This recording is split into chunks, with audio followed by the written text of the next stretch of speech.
Now, even though it's getting cold outside, I'm still always in the mood for something refreshing. And what's more refreshing than ceviche? Let's get it done.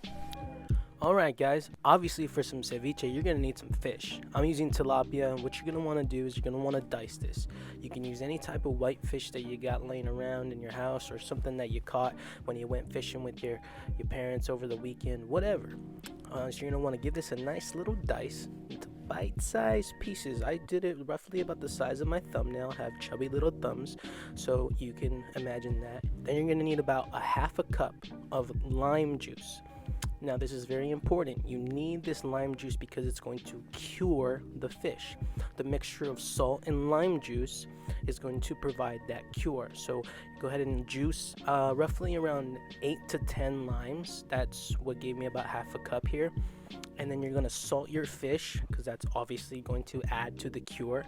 And then once you add a nice, I would say, a good 3 or 4 tablespoons of salt, you add that lime juice. Look at that pour. Check that pour out. And then you're gonna let this cure in the fridge for 3 hours or up to overnight. Overnight is obviously better. And then once we have that in the fridge, we're gonna go ahead and start dicing up our veggies. So I got a large red onion here, and I'm just gonna dice this up. I'll make a video on how to properly dice an onion, but make sure you watch those fingers. See how I have a claw?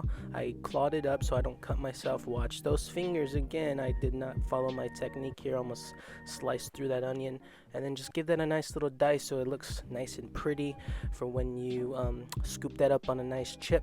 Now you're gonna have I used 2 tomatoes in this recipe, so you're gonna dice those up as well. I had to speed it up here because I don't know, for some reason I was just dicing real slow that day.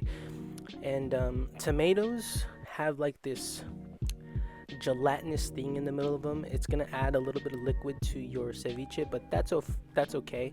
And then I'm gonna add about 3 jalapenos. It's gonna give it a nice little kick. You can use serranos, you can use habaneros, whatever chili you like, really. And you're also gonna dice it up. I left the seeds in because that's just how I do. I love myself a little bit of heat. And but make sure you do not touch your face or any other part of your body after doing that without washing your hands. So go ahead and add that to a bowl. And once your ceviche is nice and cured, your fish, you're gonna add that pico mixture to there. I didn't add any cilantro because my family doesn't really like cilantro, and to tell you the truth, I could really do without it as well. Then you're gonna mix all this up, mix it all up, and boom, there you have it, some delicious ceviche. Enjoy.